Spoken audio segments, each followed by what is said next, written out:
welcome to the Art of Worldbuilding podcast, episode number 30. Today's topic is how to create items. This includes regular ones, supernatural ones, and technological elements like an AI, and more. This material and more is discussed in Chapter 7 of Cultures and Beyond, Volume 3 in the Art of Worldbuilding book series. Do you want practical advice on how to build better worlds faster and have more fun doing it? The Art of Worldbuilding book series, website, blog, and podcast will make your worlds beat the competition. This is your host, Randy Ellefson, and I have 30 years of world-building advice, tips, and tricks to share. Follow along now at artofworldbuilding.com. Just a quick reminder that you can buy transcripts of all of these podcast episodes at artofworldbuilding.com and amazon.com. One of the things we need to decide when it comes to items is who is the owner. Not only now, but who is supposed to be the owner if it's not the rightful owner. Lost items, or ones that are in the wrong hands, are a good way to add some interest to our stories and our setting.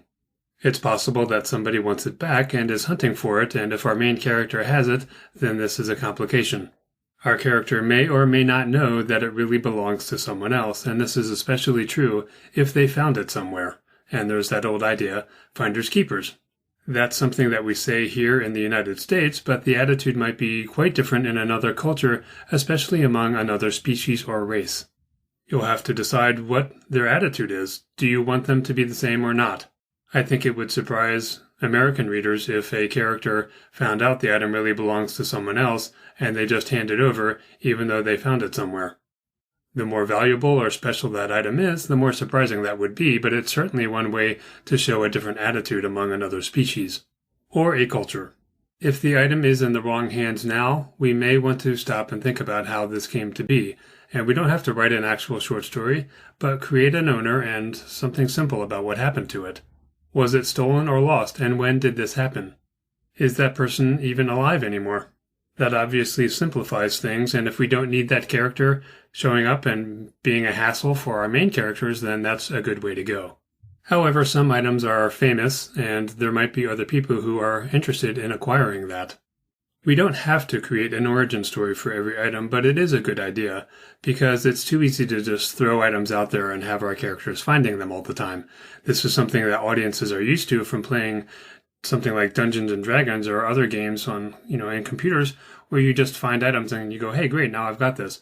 And in that context, we don't have to worry about it. But for storytellers, it's a good idea to decide where the item came from and to not have so many of these lying around. I would go so far as to say that in a single novel-length story, there might be one, at most two items that are found that end up positively or even negatively impacting the course of the story. And plenty of stories should have no such items. I'm specifically talking about ones that are lost or have come into the wrong hands.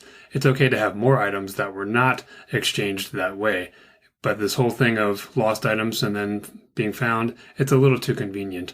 I'm not the only one who thinks that, so your audience may raise an eyebrow if too many of these start showing up. But in gaming, you don't have to worry about any of this. You can just have tons of items everywhere, and your players will love you for this. If you're looking for more world-building resources, artofworldbuilding.com has most of what you need. This includes more podcasts like this one, and free transcripts if you'd prefer to read an episode.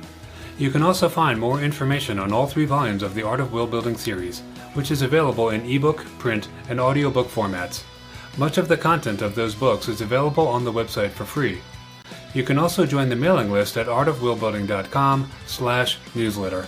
This gets you free, reusable templates from each published volume in the series. You don't even need to buy the books to get these. I also send out contest information, free tips, and other stuff to help with your efforts. Please note that I do not share your email address with anyone because that's against my privacy policy, and you can unsubscribe at any time. Sign up today to get your free content and take your world building to the next level. Let's talk about regular items, and what I mean are ones that are not technological or supernatural. Sometimes people associate supernatural properties with items that do not have this, and a good example of this would be in religion. Any item that was used by a prophet can be seen this way, and we have a couple other items from Christianity like the Shroud of Turin, the Holy Grail, or even John the Baptist's head is considered a holy and interesting item. I forget the name of the spear, but the spear that supposedly was used to kill Christ on the cross to ease his suffering is also considered to be an item that acquired supernatural relevance as a result of that act. Even if it doesn't have that supernatural element, people still revere it, and it's considered a highly prized item. If we're writing science fiction or fantasy, we can decide whether these items are only believed to be special in that way or they actually are. But let's assume, for the sake of argument, that they are not. Why would we want to create items that don't have any supernatural or technological significance? One reason is that if every item in our setting does have that, it can be a little overwhelming, so we might want to just have some simpler items around, ones that people still covet or think of. One advantage to creating regular items is that they're not going to have really unique properties like a supernatural or technological one, so these are easier to invent. Some of these items could be ordinary in appearance, but we could add something unique to them, especially in a visual medium, so that they are more easily recognized. One way to create these items is to think of them in a mythological sort of way.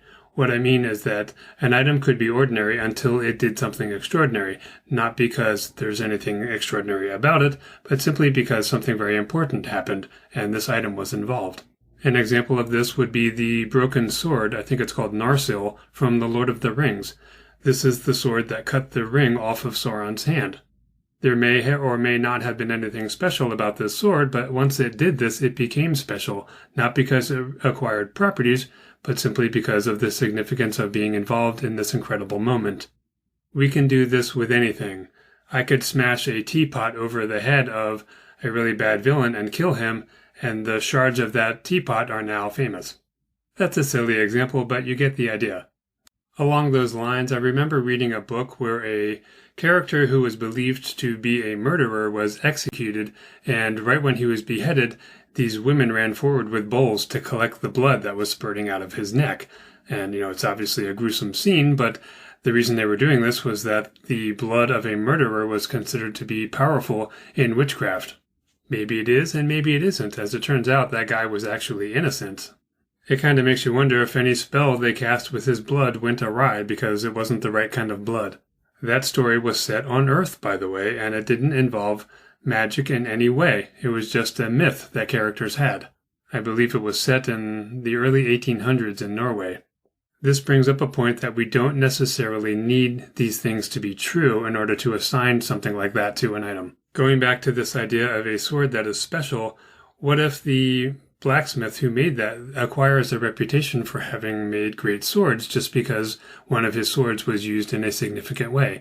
This is a way that character can end up having, let's say, a better business, or we've got a main character who really wants to go get a sword made by that guy because of this association, even though it's a bunch of baloney. This is a good way to take even regular items and make some of them seem like they're more special even when they're not. Something we'll talk about with all these kinds of items is whether the form and the function matter. For example, if we need a bludgeoning weapon, then obviously we need something like a mace or a hammer or a staff. If we need a slicing weapon, then it's going to be a blade of some kind. But if it's not something that people are going to use in that manner, like striking somebody, then the form doesn't matter quite as much. This will make a little bit more sense when we talk about magic items, because those often don't matter what the form is based on the function. If you're enjoying the podcast, please rate and review the show at artofworldbuilding.com/review. Reviews really are critical to encouraging more people to listen to a show they haven't heard of before, and it can also help the show rank better, allowing more people to discover it. Again, that URL is artofworldbuilding.com/review. Let's talk magic items. We have some standards that we can choose from, like rings, bracelets, or other jewelry, and of course the wizard staff. A wand is one of the few things that someone's only going to have if they are a wizard or maybe a classical music conductor. That is arguably where that idea originated. But we can also give any other item in our setting magical properties if we desire. For any magic item, we of course have to decide on its properties. And when doing this, we need to create limits. And one way to do this and be realistic is to create an item that has some problems with it. I don't mean that there's something defective, but an example would be something like a cloak that every time you put it on, it automatically makes you invisible. Well, sometimes you don't want that to happen, right? If you're going somewhere and you want to become invisible at a point in your trip, but not other times, you can't just wear the cloak the entire time.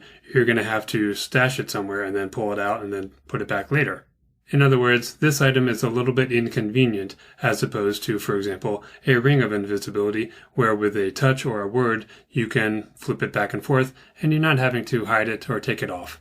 So sometimes we can make the item be less useful by giving it a form that is a little bit problematic. Another problem with that cloak is that if we're not carrying it around with us, then where are we going to hide this? Maybe the cloak itself is always invisible, so it's less of an issue, but if it's not, then when we put it somewhere, there's always the risk that someone else is going to take it. One of the things that we often see in stories is that characters are not allowed to bring a certain kind of item, like a gun or a sword, into an establishment or an entire settlement like a city, so they have to leave it somewhere. I always look at this and think there's no way I'm going to do that. I mean, I'm a musician and I built my own guitars with a little bit of help, and I would never want to leave my guitar somewhere in the care of other people if I couldn't trust them. When I move from one house to another, I actually take all my guitars personally because I don't want the movers to accidentally break anything. So imagine that you've got a magic item like a sword, and you're told you're not allowed to bring it into this settlement. This could be a pretty serious problem. In fact, this is such a problem that you might really want to consider not doing that in too many locations because it's just something that your characters are going to have to work around a lot. In other words, this might take over your story a little bit more than you want it to. This doesn't just apply to magic weapons, for example, but any of them. It just becomes a little more important to you to not leave it behind because you're probably not going to be able to replace that as easily. A minute ago, I mentioned the idea of a defective item. This is something that happens all the time with regular items and certainly technological ones here on Earth, so why not with a magic item? I think the difference is that usually when something breaks, it's because of a mechanical reason, and this isn't necessarily true of a magic item. But there's no reason we can't have magic items that were poorly made. So, for example, with that cloak of invisibility, what if it only hides your body, but it doesn't do anything about your shadow? This doesn't matter if you're skulking about at night, or at least it matters less, but during the day it's certainly going to cause a problem when people see the silhouette of a person moving somewhere, but there's no actual person standing there. We can have a lot of fun with this kind of thing, and we might even have a character who doesn't realize their item is defective until they eventually discover that there's one that works a lot better than the one they've been using. Feel free to invent magic items that have something wrong with them. And it might not even be obviously bad, it might just have something like a time limit. Maybe a spell that makes you invisible from a ring will only last for about 10 minutes, but better ones usually last indefinitely. Just take any element of this item and imagine the ideal state, and then figure out a way that it could be working poorly. Not all magic users are going to be good at creating magic items, and some of those might just get discarded and they think it's going to end up in the trash, but some schmuck goes through the trash and takes it, and now this item is out there in the world, and people are using it. Another property we should consider is the coveted on-off property. Can this thing be turned on and off? That cloak I've been talking about would be less problematic if you could make it go off, but you could still be wearing it. The version that I was alluding to earlier implied that it was always on. By on, of course, I mean that it was always going to make you invisible. You couldn't be wearing it and have it not have that effect. By on, I didn't mean that you were always wearing it. This on-off property is another way to make items more valuable than other versions of that. So, for example, two cloaks, one that can be turned on and off and the other one that can't be, one of them is going to be more valuable than the other. The wealthier people in our setting might insist on such a property, but a lower-level wizard might only create the other kind, or even a better wizard might create both kinds and sell them to different classes of people for the requisite amount of money. On that note, would our character who is poor have the best version? And the answer is probably not. Not unless they found it or stole it. For most items, we should also limit the number of powers it has. An exception would be the wizard's staff or wand. The reason we want to limit is that they can cause too much trouble if the item has too much power, and usually it's only the wizards who have items that have that many functions or that much power. After all, a wizard doesn't necessarily need those items to be doing magic anyway, so they've already got a lot of power, so having an item that has a lot of power seems to fit within that idea. And on that note, usually you must be a wizard in order to use a staff or a wand. All of this seems to suggest that other items only have one or two magical properties and that you don't need to be a wizard to use them. This is not a rule, but it does make sense. If we think of these magic items as being like a tool, well, most tools only have one or two functions. So, for example, a hammer, you can either pound something in or you can use the other end of it to pry something that you've already pounded in out. And most magic items, if they've got a magical property, it is usually accentuating something about the item. An obvious example would be a sword that does more damage. If you compare a hammer to the Swiss Army knife that has all these functions it can do, that knife is great, but it's not going to do all of those functions as well as a dedicated item will. This is another way to think of these magic items and the properties we've assigned them.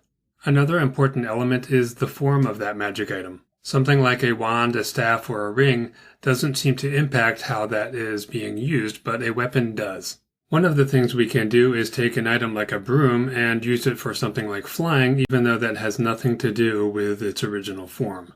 These can be harder to come up with. Another big thing about the form is that wearable items are much less likely to be left behind, and we can also be wearing it when we suddenly need it.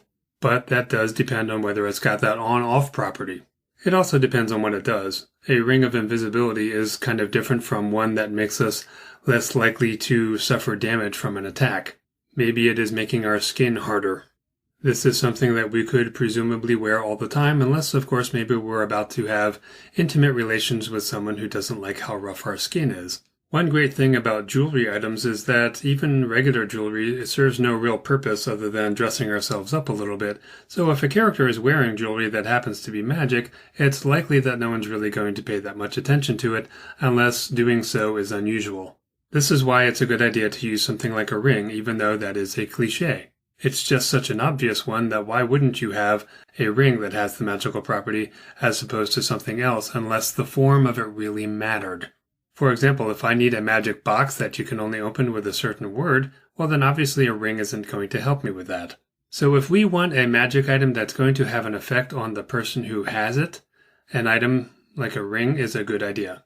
If it's an item that's going to have an effect on other people, then we might want to go with something that's more shaped like a sword or some other kind of weapon, or even a wand is the one that casts that spell on other people. Typically, we assume that an item that's being worn is going to affect the person that's wearing it, not someone else. But it could. There's no reason it can't. But it also seems like if it's going to do that, then it's going to do so within a certain radius or a certain direction from the wearer. But there's really no reason we can't decide that a specific person can be targeted by a ring that we are the one wearing. Maybe we have to make a certain motion with our hand or point a certain way, and that's how we're signaling to the ring which person to do it to. Of course, anyone who knows about this is also going to realize that we're doing this, so that's a problem, but sometimes giving a problem is a good way to make something not be too convenient.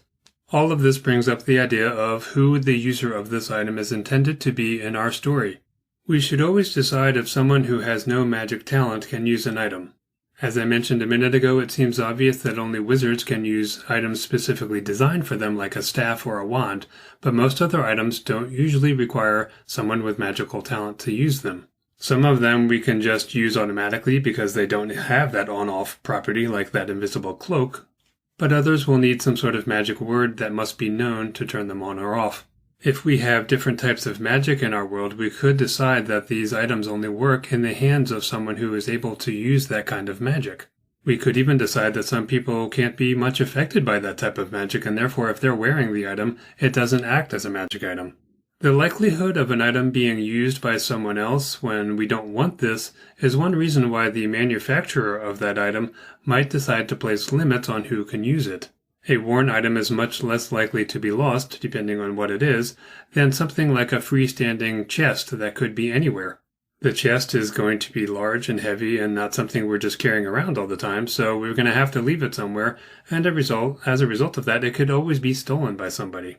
Thinking of items this way is one way to decide on whether anyone can use them or not, and if the manufacturer has placed a limit on it. The last thing I want to talk about with magic items is the subject of origins. We've touched on this a little bit in this section, but it's always wise to have figured out who made this item. We don't necessarily need a name, but we need to know what kind of purpose it was designed for, and the skill level of the person who created it. In some cases, these items will have been created for another person to use.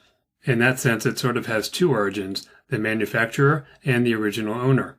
The more unique an item is, the more we should work out the origins. For example, Thor's hammer is one of a kind, so therefore people are more curious about this. But if everyone has a hammer like this, then nobody really cares. We can presumably go to the store, for example, and buy one. Even if we don't explicitly state that, a run-of-the-mill magic item doesn't need as much explanation as a one-of-a-kind one. Our setting may have people who specialize in creating magic items, and if so, there are presumably stores where one can purchase these, or if not, we can track down this person and acquire one directly from them. Naturally, these people are going to have their own personalities that allow us to develop more interest in our story. Maybe they won't sell an item to someone they believe is a bad character. Or maybe they really don't care about this and will give it to anyone who pays a good price. They may even accept a commission for an item from one person, but then someone else learns about it and comes along and outbids that person. We can envision all sorts of personality flaws or attributes about the inventor that add more dimension to our story. We can certainly imagine that this person has considerable protection around them, whether it's magical, supernatural, or in the form of physical protection. If such people are really common, so much so that there's a real profession of them, they may have banded together and formed a union of some kind. They may have something like a bank, essentially, where all of their magic items are collectively stored, and maybe even their laboratories where they create these are located in that one place, and there is over-the-top magical protection and physical protection around this place. Take a minute to decide how much of this is going on in the world and whether these people are really known and their identities, because this is going to be an issue. Think about it like this. If there was somewhere on Earth where you could get magic items, wouldn't you want to know where that is and how you can get in there? If you're ethical, maybe you're interested in buying one, but maybe they're so expensive that you can't. And if you're unethical, you would certainly think nothing of going there and trying to steal something, unless, of course, it's so incredibly dangerous to do so. But then maybe you're desperate. Another source of items would be the gods. They could not only create items that are intended for mortals, but they could have their own items that they sometimes lose, at least temporarily. Truly powerful items that have fallen into the wrong hands is a good way to create mischief and even have one-of-a-kind events happen in the past. I don't remember which story it is, but I believe there's a story where this happens and the result is a whole race of creatures that are created. If you'd like to learn world-building skills through instruction, I've launched World Building University. There you can find one free course you can take just by signing up, which has no obligation. Other courses are in development and some are available now. You can preview parts of every course, all of which include video lessons, quizzes, assignments, and sometimes downloadable templates that are even better than those found in the books. To get your first free course, just go to worldbuilding.university. Let's talk about technological items. Unlike magic items, technological ones tend to be created specifically for a purpose rather than repurposing an existing item, but both can be done. So for example, we have a smartwatch, which is a lot more than just a regular watch. However, it was still designed to be like that from the beginning. It wasn't a regular watch that had this property added to it. Technological items often have the on-off property too. It's unusual that they are always on unless it's something that can be plugged in or has some sort of battery that is indefinite. Something we should always decide on is whether this item is a good one or a bad one, and what I mean is that we've all used items that we think stink because there's something buggy about it. Manufacturers also have their reputations. Some of us might think that Apple is great while another guy thinks it's terrible. We should try to do this kind of thing in our setting because characters will covet one item more than another, and they will sometimes complain about something because it's not, for example, an Apple product because that's what they love. I know that I frequently complain about software based on the manufacturer. This sort of thing adds believability. Something we should also consider is the technological prevalence in the setting. Many items are taken for granted, and we should have a sense of which ones are considered to be this way. This will form expectations and attitudes, especially when something stops working. Are people used to going without it? How would you feel if your smartphone stopped working or you had no internet connection for, let's say, an entire week? Technological problems are almost a given in any science fiction story. In fact, if we're not careful, we can actually bog down our story with too many of these. It can almost become a cliche if we're doing something like a TV series because we have so many episodes and we could have a formula cropping up where there's some sort of technology problem.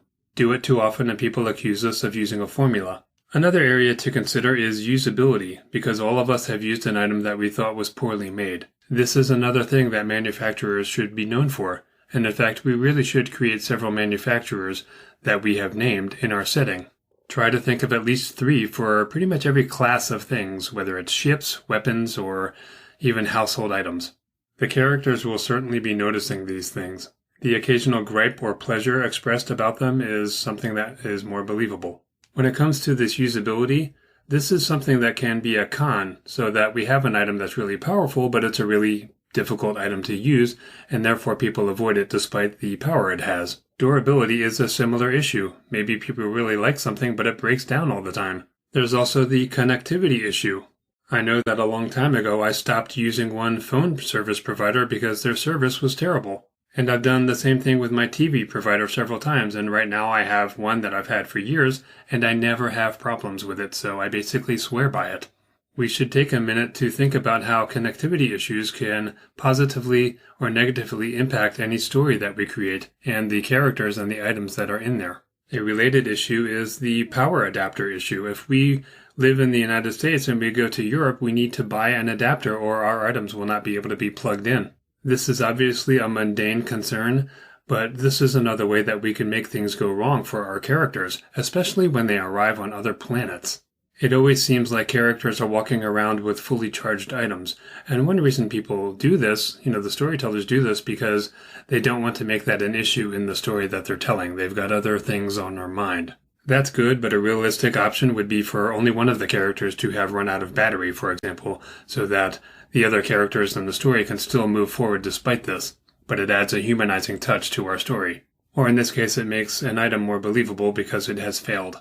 When it comes to the origins of our technological items, we are pretty much going to assume that these are coming from a manufacturer somewhere, and we almost don't have to specify this unless we want to do this thing of giving reputations. In other words, people aren't going to wonder where a character got something. They're going to assume they either bought it from someone or stole it or found it or whatever, but it's not usually something that's so rare that there's only one of them. But this is not to say that we can't have one-of-a-kind items in our science fiction stories. In those cases, yes, we will still have to think of this as far as who is the point of origin or what company did it, and is this, for example, a prototype? Or maybe it's a really old item that is no longer being manufactured. As a result, there might be very few of them. Another important issue with origins is to figure out which species is responsible for inventing this item. Once again, one species could have a reputation for powerful items, for ones that have a lot of durability, or maybe they've got reliability issues, or connectivity issues, or any of these problems. They might actually think their own items are great until they start using ones made by another species and realize their own kind of stink by comparison. Every item in your setting should have a reputation. We can also decide that an entire species is only capable of producing, for example, unreliable items. Or we can decide that it's only their plasma guns that are unreliable because they don't seem able to harness plasma energy in a way that is reliable. When it comes to form and function with technological items, they usually go together. But this is not always true. For example, your smartphone has so many functions in it that no one would realize unless they are familiar with such devices. Weapons are the obvious thing where the function will matter. But this will depend. A weapon that is shaped like a gun only makes sense when the projectile is a physical object. If it's something like a beam of light, then why does the item have to be in that shape of a gun with a barrel? Try to think outside the box with these. When it comes to users, it often doesn't really matter who the user is. But many times it does, especially if some sort of specialized knowledge is required to use the item. But something else that we can do is decide that a species has input biological markers into their devices so that only their species can use those items. This can cause disputes where maybe they're considered to be unfriendly towards other species in the sense that others will share their technology but that species won't. So this kind of thing can be used to cause attitudes to come up in between multiple species. The last item I want to touch on is the creation of an artificial intelligence, or AI. One thing to think about is whether the gender is fixed or whether this can be changed. In fact, maybe we want the species to be capable of change. This is not only the voice, but some AI are capable of projecting a 3D image or even a 2D image on a TV, and we may want them to be able to physically appear different.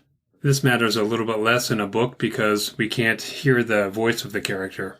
We certainly can't see them. Another question is, if this character can change, then do they have the ability to impersonate other people? We should decide where this AI lives. It could be part of a vessel or a structure like a house, but it could also be portable. If the AI can manifest physically, does it look like a real person, or is it obvious that it's some sort of light projection? The way to decide this is really to determine what sort of uses you have for this character. Do you want someone to confuse them for a living person? We can also put this AI inside a physical body, such as a cyborg. And of course, we can make a decision as to how realistic they look. Is it obvious that they're a machine? And is it obvious because of things like skin texture, or is it because of the way they act? We should also decide if all of the AI's data store is local to them, or if there is something that they are connecting to gain more information. If they are portable, perhaps most of the information is on a ship because that's where they normally are, but when they go elsewhere, they only have a subset of information available to them and must reconnect to the ship. Personality is another major area to invent, but we can approach this just like any other character in our story. One caveat is to give them a reduced sense of human interaction or other species where they just don't quite understand some of the things that we are saying to each other.